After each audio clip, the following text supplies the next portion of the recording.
नमस्कार. आज होता बुधवार म्हणजेच मासे खायचा दिवस. सकाळीच मासेवाली मावशी हे असे ताजे मासे घेऊन आली होती. तिच्याकडे पापलेट होते. मी हे पापलेट घेतले. तिनेच छान व्यवस्थित असे कट करून दिले. म्हटलं चला आज मस्तपैकी स्टफ पापलेट म्हणजेच भरलेले पापलेट करूया. त्यासाठी हे 2 पापलेट मी स्वच्छ धुवून घेतले. त्यानंतर त्याला हळद, मीठ, मसाला आणि कोकम आगळ लावून छान असं मॅरिनेट करून घेतलं. जर तुम्हाला याची डिटेल रेसिपी हवी असेल तर मी आपल्या यूट्यूब चॅनललाही अपलोड केलेली आहे. खाली दिलेल्या त्रिकोणावर क्लिक करा म्हणजे तुम्हाला याची सविस्तर कृती पाहायला मिळेल.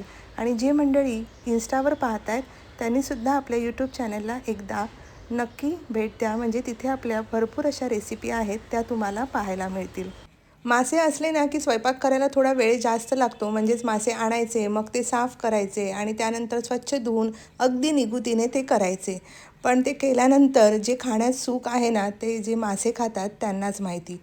मला तर बाबा मासे असले की 2 घास जरा जास्तच जातात. तुम्हाला पण जातात का हो? जात असतील तर मला नक्की सांगा.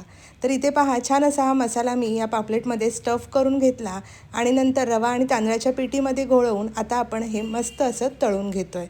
अगदी करायला अशी ही सोपी आणि झटपट रेसिपी आहे. तर इथे पहा, आपलं हे पापलेट छान असं कुरकुरीत मस्त असं तळून होतं आहे. तर इथे अगदी चविष्ट असं आपलं हे स्टफ पापलेट तयार झालेलं आहे.